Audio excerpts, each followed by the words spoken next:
علمی point number 3 کہ بعض لوگوں کا یہ دعویٰ ہے کہ رکوع میں جاتے وقت اور رکوع سے اٹھتے وقت رفع الیدین منسوخ ہو گیا تھا. وہ مانتے ہیں جی ہم سینکڑوں حدیث ہیں، لیکن وہ پہلے کرتے سن بعد ہی ختم ہو گیا سی. پہلے کرتے تھے، بعد میں نبی صلی اللہ علیہ وسلم نے چھوڑ دیا. اس میں 3 دلائل یہ پیش کرتے ہیں، اور وہ دلائل جو ہے مکڑی کے جالی کی طرح ہے، وہ آپ کو اندازہ ہو جائے گا.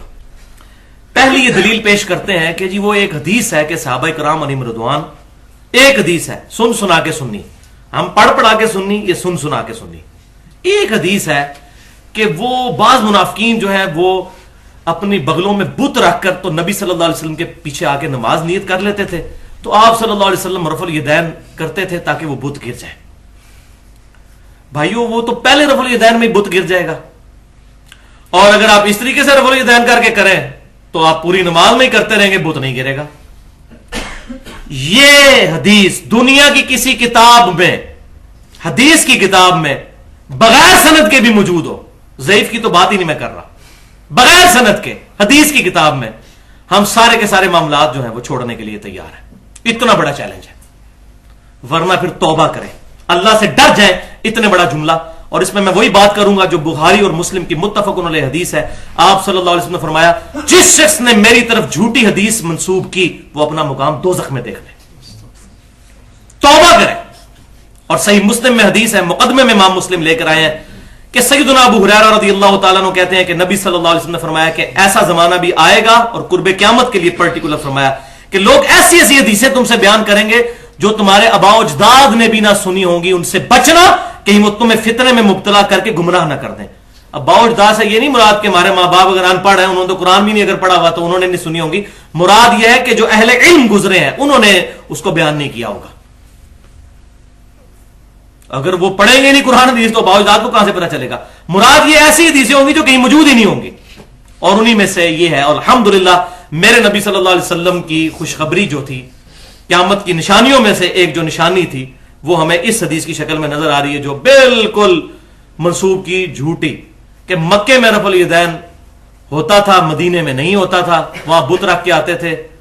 اور حالانکہ بخاری اور مسلم میں ان راویوں نے ان احادیث کو بیان کیا جو فتح مکہ کے بھی بعد مسلمان ہوئے ہیں، جب پورے عرب میں ریولوشن آ چکی تھی، پروفٹ صلی اللہ علیہ وسلم کا ہولڈ ہو چکا ہوا تھا. اس وقت کسی کی مجال تھی کہ بت رکھ کے آتا، لیکن جھوٹ کے کوئی پاؤں نہیں ہوتے. دیکھ لیں اب آپ سیدنا مالک ابن حویرث رضی اللہ تعالیٰ عنہ غزوہ تبوک کے موقع پر مسلمان ہوئے. بخاری اور مسلم میں وہ کانوں تک والی حدیث رکوع میں جاتے وقت رکوع سے اٹھتے وقت بیان کرتے ہیں. وائل بن حجر کی صحیح مسلم میں حدیث ہے، وہ بھی رفع الیدین والی. یہ بھی 9 ہجری کے اندر مسلمان ہوئے، اور پھر یہ اگلے سال دوبارہ آئے سردیوں کے موسم میں، اور چادروں میں رفع الیدین کرتے ہوئے دیکھا. اور وہ کہتے ہیں میں پرٹیکولر آیا اس لیے تھا کہ میں نبی صلی اللہ علیہ وسلم کی نماز کا طریقہ دیکھوں. سنن ابی داؤد اور سنن نسائی میں یہ ڈیٹیل موجود ہے، پچھلے لیکچر میں نے ڈیٹیل کے ساتھ بیان کیا. اب دوسری قسم کی احادیث جو ڈاکٹر طاہر القادری صاحب نے پیش کی ہیں منہاج السوی میں اپنے مسلک کو ثابت کرنے کے لیے، وہ بھی ذرا سن لیجئے. وہ عدم ذکر والی احادیث، ہیڈنگ باندھی ہے رفع الیدین نہ کرنے کا بیان، اور نیچے حدیث کیا لے کر آ رہے ہیں کہ صحیح بخاری اور مسلم کی متفق علیہ حدیث ہے کہ ایک صحابی نے تیزی کے ساتھ نماز پڑھی، آپ صلی اللہ علیہ وسلم کو آ کر سلام کیا، آپ صلی اللہ علیہ وسلم نے سلام کا جواب دیا، اور پھر کہا کہ نماز دوبارہ پڑھو، تم نے نماز نہیں پڑھی. حالانکہ پڑھی ہوئی تھی لیکن بڑی تیزی سے پڑھی. دوسری دفعہ بھی ہوا، آپ صلی اللہ علیہ وسلم نے سلام کا جواب دیا، پھر یہی فرمایا کہ دوبارہ پڑھو، تم نے نماز نہیں پڑھی. تیسری یا چوتھی دفعہ راوی کہتے ہیں کہ آپ صلی اللہ علیہ وسلم سے اس نے ریکویسٹ کی کہ مجھے یا رسول اللہ صلی اللہ علیہ وسلم نماز کا طریقہ سکھا دیجئے کہ میری غلطی کہاں پر ہے. تو آپ صلی اللہ علیہ وسلم نے فرمایا کہ جب تم نماز کا ارادہ کرو تو اچھے طریقے سے وضو کرو، پھر قبلہ رخ ہو کر کھڑے ہو اور اللہ کی تکبیر کہہ کر نماز شروع کرو، اور آسانی سے جو قرآن میسر ہو وہ پڑھو، پھر سکون کے ساتھ رکوع میں جاؤ، پھر رکوع سے کھڑے ہو تو بالکل سیدھے کھڑے ہو جاؤ سکون کے ساتھ، وہی ہاتھ چھوڑ کر ہی کھڑے ہونا ہے قومے میں، حتیٰ کہ ہر ہڈی اپنی جگہ پر آ جائے، جو ابو حمید سعدی رضی اللہ تعالیٰ عنہ بھی کہتے ہیں. اس کے بعد سکون سے سجدہ کرو، پھر 2 سجدوں کے درمیان بھی سکون سے بیٹھو. یعنی وہ تیزی سے نماز پڑھ رہے تھے تو آپ صلی اللہ علیہ وسلم نے ان کو ایک ایک رکن سکھایا جس میں وہ تیزی کر رہے تھے. پھر دوسرا سجدہ کرو، اس کے بعد بھی سکون سے بیٹھ جاؤ، اور پھر اس کے بعد دوسری رکعت کے لیے کھڑے ہو. یہ بخاری میں بھی ہے اور مسلم میں بھی، اور میں نے بخاری کا جو ترک پڑھا وہ انٹرنیشنل نمبر کے مطابق 6251 ہے. وہ کہتے ہیں دیکھیں جی ڈاکٹر طارق قادری صاحب کہتے ہیں اس میں رفع الیدین کا ذکر ہی کوئی نہیں, لہٰذا طریقے میں ہے ہی کوئی نہیں. تو بھائیو اس میں تو سبحان ربی العظیم کا بھی ذکر کوئی نہیں ہے, اس میں سبحان ربی الاعلیٰ کا بھی ذکر کوئی نہیں ہے, اس میں التحیات للہ والصلوات والطیبات کا بھی ذکر نہیں, اس میں پہلے رفع الیدین کا بھی ذکر نہیں, وہ بھی منسوخ ہو گیا. جھوٹ کے پاؤں نہیں نہ ہوتے. یہ تو ان کی غلطی ان کو بتائی جا رہی تھی کہ وہ کہاں پر غلطی کر رہے ہیں, وہی غلطی تو ایڈریس کرنی تھی. تو اس کو کہا جاتا ہے عدم ذکر, کہ یہاں پر جس چیز کا ذکر ضروری تھا وہی کیا, باقی کا ذکر عدم ہے, یعنی وہ جس کو ہم کہتے ہیں انڈرسٹوڈ ہے کہ وہ تو کام کرنا ہی کرنا ہے, لیکن تمہاری یہ غلطی ہے, اس کو دور کرو. یہ روایتیں پیش کرتے ہیں, کہتے ہیں رفع الیدین کا ذکر نہیں, پہلے کا بھی نہیں ہے. اور حالانکہ خود اس حدیث پر عمل نہیں کرتے. اس میں ساتھ ہی موجود ہے کہ دوسرا سجدہ کر کے بھی بیٹھ جاؤ اور پھر دوسری رکعت کے لیے کھڑے ہو. تو اس میں پنجابی میں اس کی ٹرانسلیشن صحیح ہو سکتی ہے, دل بے ایمان تے اجتا ٹیر. اگر دل میں بےایمانی آ جائے نا تو پھر دلائل بہت زیادہ ہے, بیان کرتے جائے. اگر اسی حدیث پر عمل کرنا تھا تو 6251 میں موجود ہے دوسرا سجدہ کر کے بیٹھ کے اٹھو, تو اس طرح کرے نا اس پہ عمل.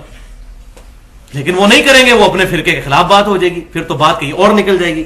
تو دل بے ایمان تے حجتا ٹیر, یعنی اگر دل میں بےایمانی ہو تو پھر دلائل بہت سے گھڑے جا سکتے ہیں. اسی طریقے سے بخاری اور مسلم سے ایک اور حدیث پیش کرتے ہیں, اس پہ امام بخاری نے باب باندھا ہوا ہے تکبیرات کا بیان, کہ سیدنا ابو ہریرہ رضی اللہ تعالیٰ عنہ جب بھی نماز شروع کرتے تو اللہ اکبر کہتے, رکوع میں جاتے تو اللہ اکبر کہتے, رکوع سے سر اٹھاتے تو سمیع اللہ لمن حمیدہ ربنا ولک الحمد کہتے, سجدے میں جاتے تو اللہ اکبر کہتے, سجدے سے سر اٹھاتے تو اللہ اکبر کہتے, دوسرے سجدے میں جاتے تو اللہ اکبر کہتے, کرتے کرتے 22 دفعہ اللہ اکبر کہتے. اینڈ پہ وہ کہتے کہ میں تم سب سے زیادہ رسول اللہ صلی اللہ علیہ وسلم کی نماز سے واقف ہوں. آپ صلی اللہ علیہ وسلم اپنی وفات تک اس طریقے سے نماز پڑھتے رہے. وہ کہتے ہیں دیکھو جی وفات کا بھی ذکر آ گیا, رفع الیدین اتنے کوئی نہیں ہے. وہ بتاتے نہیں کانٹیکسٹ کیا ہے. پورا چیپٹر ہے بخاری اور مسلم میں کہ بنو امیہ کے شریر گورنروں نے تکبیرات کہنے کی سنت چھوڑ دی تھی, ان کو ایڈریس کیا تھا سیدنا ابو ہریرہ نے کہ تم تکبیرات نہیں کہتے, کیوں؟ اس میں تو پہلے رفع الیدین کا بھی ذکر کوئی نہیں, تو وہ بھی ختم ہو گیا. پھر اس میں سورۃ الفاتحہ کا ذکر کوئی نہیں, سبحان ربی العظیم کا ذکر کوئی نہیں, سبحان ربی الاعلیٰ کا نہیں. اور مارے بھی بولے بھائی اٹھا کے آ جاتے ہیں, اور یہ حدیث نکال دیجیے انہوں نے بخاری مسلم سے. اور میں کہتا ہوں یہ نکالتے رہے تاکہ ہم ان کے اصلی چہرے لوگوں کو بتاتے رہیں کہ یہ آپ امت کے ساتھ کیا کر رہے ہیں. تو یہ تکبیرات کا چیپٹر ہے, اس کو سمجھیں. فزکس کی ایک کتاب ہے, اس میں ایک ریلیٹیوٹی کا چیپٹر ہوگا, ایک ہوگا گریوٹی کا. آپ کو کہ جی گریوٹی کا چیپٹر دیکھیں, اس میں ریلیٹیوٹی کہیں نہیں موجود, وہ چیپٹر ہی گریوٹی کا ہے. ریلیٹیوٹی کے چیپٹر میں ریلیٹیوٹی کی باتیں ہوگی. اسی طریقے سے تکبیرات والا چیپٹر یہ ہے, اور نماز کا رفع الیدین پہ پورا چیپٹر الگ سے ہے بخاری اور مسلم میں, اس میں رفع الیدین والی حدیثیں ملیں گی, اس کی طرف نہیں جاتے اور امت کو دھوکہ دینے کی کوشش کرتے ہیں. میں وہی بات کروں گا, وَأَنْتُمْ تَعْلَمُونَ, تم جانتے تو ہو. اور تیسری اور آخری دلیل اس کانٹیکسٹ میں جو دیتے ہیں منسوخی پر, یہ بھی زبان زد عام انہوں نے کروا دی ہے. وہ کہتے ہیں جی وہ نبی صلی اللہ علیہ وسلم نے صحابہ کرام کو رفع الیدین کرتے ہوئے دیکھا تو کہا کہ سرکش گھوڑوں کی دموں کی طرح ہاتھ نہ اٹھایا کرو, نماز میں سکون کیا کرو. اور یہ حدیث بھی آؤٹ آف کانٹیکسٹ پیش کرتے ہیں. یہ حدیث صحیح مسلم میں بھی موجود ہے, سنن ابی داؤد میں بھی موجود ہے, سنن نسائی میں بھی موجود ہے. اور اس کے اوپر باب کا ذرا نام پڑھ لیا جائے تو آپ کو سمجھ آ جائے گی کہ ادھر بھی مولوی گھس گیا. اماموں نے ان پر باب کیا باندھا ہے, سلام کے وقت ہاتھ اٹھانے کی ممانعت. رفع الیدین کہتے ہیں ہاتھ اٹھانے کو. ہاتھ کسی طریقے سے بھی اٹھایا جائے گا, عربی میں اس کو رفع الیدین ہی کہا جائے گا. چاہے ایسے اٹھاتا ہے, کوئی ایسے اٹھاتا ہے مارنے کے لیے, رفع الیدین ہی ہوگا. سلام پھیرتے وقت ہاتھ اٹھانے کی ممانعت, یہ ہے چیپٹر کا نام. اور حدیث کے اندر 4 طرق امام مسلم لے کر آئے ہیں ایک ہی جگہ پر, کہ جابر ابن سمرہ رضی اللہ تعالیٰ عنہ کہتے ہیں کہ جب ہم نبی صلی اللہ علیہ وسلم کے ہمراہ نماز پڑھتے تھے تو جب نماز کا سلام پھیرنے لگتے تھے تو ہم اپنے دائیں اور بائیں سلام پھیرتے ہوئے اپنے بھائی کو ہاتھ سے اشارہ بھی کرتے تھے, السلام علیکم ورحمۃ اللہ, یہ ہاتھ یوں ملاتے تھے یوں. تو آپ صلی اللہ علیہ وسلم نے ہمیں اس سے منع فرمایا. آپ صلی اللہ علیہ وسلم کو کیسے پتا چلا؟ بخاری اور مسلم کی متفق علیہ حدیث ہے کہ آپ صلی اللہ علیہ وسلم فرماتے ہیں کہ اپنی صفوں کو سیدھا رکھا کرو, اللہ کی قسم تمہارا خشوع اور خضوع بھی مجھ پر پوشیدہ نہیں, میں اپنی پیٹھ کے پیچھے بھی دیکھتا ہوں. نبی صلی اللہ علیہ وسلم کا یہ معجزہ تھا کہ آپ کی یہاں پر آنکھ مبارک نہیں تھی, لیکن آپ کو پیٹھ کے پیچھے بھی 360 ڈگری کا ویژن نظر آتا تھا. تو آپ جب نماز پڑھا رہے ہوتے تھے تو صحابہ کرام کوئی اگر ایسے ایسے کر رہے ہیں تو آپ فرماتے ہیں خشوع خضوع بھی میں دیکھ رہا ہوتا ہوں، کوئی کتنی دلچسپی سے نماز پڑھ رہا ہے، تو آپ کو نظر آ رہا ہوتا تھا. تو وہ کہتے ہیں کہ نبی صلی اللہ علیہ وسلم جب ہم نے یہ کام شروع کیا، ابھی حضور نے تو تعلیم نہیں فرمایا تھا، خود انہوں نے شروع کیا، تو آپ صلی اللہ علیہ وسلم فرمایا کہ تم سرکش گھوڑوں کی دموں کی مانند ہاتھ کے ذریعے اشارہ نہ کرو، تمہارے لیے اتنا ہی کافی ہے کہ ہاتھ زانوں پر رکھو، زانوں پر، جس کو ہم عربی میں پٹ کہتے ہیں، اتحیات والی پوزیشن میں ہی ہاتھ رہنے دو، تمہارے لیے اتنا ہی کافی ہے کہ دائیں اور بائیں توجہ کر لیا کرو، اور السلام علیکم ورحمۃ اللہ، السلام علیکم ورحمۃ اللہ جو ہم کرنے کے قائل ہیں. اہل تشیع بھی ہے، میں نے پچھلی دفعہ بتایا تھا، لیکن وہ کہتے ہیں دونوں طریقے ثابت ہے. السلام علیکم ورحمۃ اللہ وہ ایسے کر لیتے ہیں اور بعد میں 3 دفعہ اللہ اکبر کہتے ہیں، وہ ہمارے نزدیک بھی ثابت ہے بلند آواز سے اللہ اکبر، لیکن وہ نماز کا حصہ نہیں ہوتا ان کا آخر میں 3 دفعہ ایسے کرنا. تو یہ صحابہ کرام کا اپنا اجتہاد تھا، تو جو اجتہاد ٹھیک ہوتا تھا آپ صلی اللہ علیہ وسلم انڈورس کر دیتے تھے، جو اجتہاد غلط ہوتا تھا اس کی منمانعت کر دیتے تھے. بخاری میں حدیث ہے جب وہ ایک صحابی نے پڑھا حمدن کثیرن طیبا مبارکن فی، آپ نے مور لگا دی. آپ صلی اللہ علیہ وسلم میں نے 30 سے زیادہ فرشتوں کو دیکھا کہ تمہارا ثواب لکھنے کے لیے آپس میں بالکل لڑ رہے ہیں، اور یہ صحیح مسلم میں بھی روایت موجود ہے. لیکن بعض اوقات نہیں. سنن ابن ماجہ میں صحیح حدیث ہے، ایک صحابی نے سجدہ کیا نبی صلی اللہ علیہ وسلم کو اور کہا یا رسول اللہ میں کوفیوں کے پاس گیا تھا، ہیرا نامی ایک جگہ ہے وہاں پر، یہ نجدیوں سے ہی ساری بدعتیں نکلتی ہیں، وہاں میں نے دیکھا کہ لوگ اپنے سردار کو سجدہ کرتے ہیں، تو میں نے کہا آپ کو بھی سجدہ کروں. یہ قیاس کیا، اجتہاد کیا، اس اجتہاد کو آپ نے انڈورس نہیں کیا، اور آپ صلی اللہ علیہ وسلم فرمایا کہ اپنا سر اٹھاؤ. اگر میں جائز سمجھتا تو بیویوں کو کہتا کہ اپنے خامدوں کو سجدہ کریں، اس حق کے سبب جو اللہ نے ان کو دیا ہے. یہاں آپ صلی اللہ علیہ وسلم نے مور کوئی نہیں لگائی، اور بالکل اس طریقے سے یہاں پر بھی مور نہیں لگائی کہ تم یہ جو ہاتھ ایسے اٹھاتے ہو یوں نہ اٹھاؤ، ہاتھ زانوں پر رہنے دو، صرف توجہ کر لیا کرو. اب آ رہی جناب کڑوی بات. میں یہ چیلنج کرتا ہوں تمام دنیا کے علماء کو کہ میرے محبوب صلی اللہ علیہ وسلم کی کوئی ایک سنت بتائیں جو آپ نے بعد میں چھوڑ دی ہو. کئی ایسی سنتیں ہیں جو آپ نے چھوڑ دی، میں مثالیں بھی 3 دیتا ہوں، اور لیکن آپ نے چھوڑنے کے بعد ان کے بارے میں سخت لفظ استعمال کیے ہو ہی نہیں سکتا، یا حضور خود نہیں وہ کرتے ہوں گے. مثلا جب شراب جائز تھی اس وقت صحابہ پیتے تھے، نبی صلی اللہ علیہ وسلم نے اعلان نبوت سے پہلے نہ بعد میں کبھی کوئی گناہ کبیرہ نہیں کیا، الحمدللہ معصوم ہے،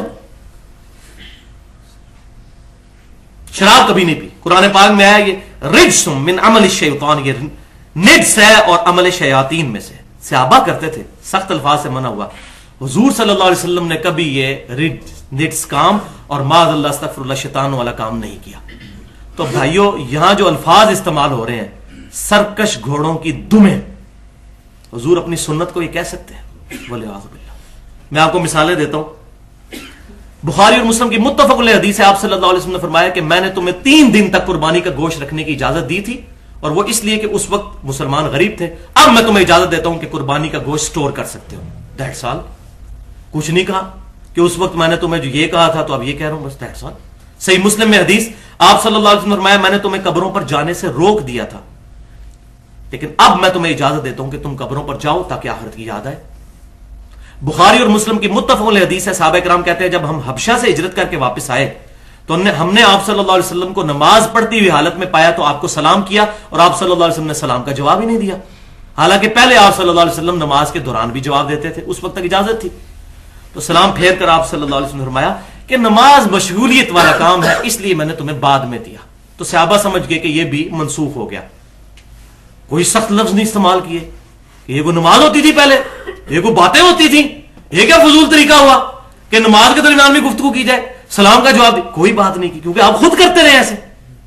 اب یہاں اگر حضور یہ خود کرتے ہوتے ہیں رفع الیدین والی، اگر یہ رفع الیدین کے اوپر لگاتے ہیں تو یہ خود بھی مانتے ہیں کہ نبی صلی اللہ علیہ وسلم یہ کہتے ہیں جی حجۃ الوداع تک بھی کرتے رہے ہیں. وہ ماننا پڑتا ہے.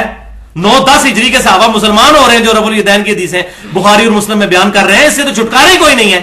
تو معاذ اللہ استغفر اللہ ثم معاذ اللہ استغفر اللہ. کیا نبی صلی اللہ علیہ وسلم اپنی 63 سالہ مبارک زندگی میں سے 62.5 یا 63 سال تک معاذ اللہ استغفر اللہ یہ کام کرتے رہے؟ میں تو کہتا ہوں اس کے بعد بندے کا ایمان ہی برباد ہو جاتا ہے. توبہ کریں گے سارے بریلوی اور دیوبندی اور احناف کے علماء جو اس سنت کے بارے میں اس طرح کے کمنٹس پاس کرتے ہیں. یہ تو اپنے ملوں کو اور اپنے مسلک کو بچاتے بچاتے اپنا ایمان ہی برباد کر بیٹھے. ان کو تو اللہ تعالیٰ خود ان کا حساب لینے والا ہے جن کے پیچھے چلے ہوئے ہیں. اپنے آپ کو بچاؤ، اپنا معاملہ سیدھا کرو.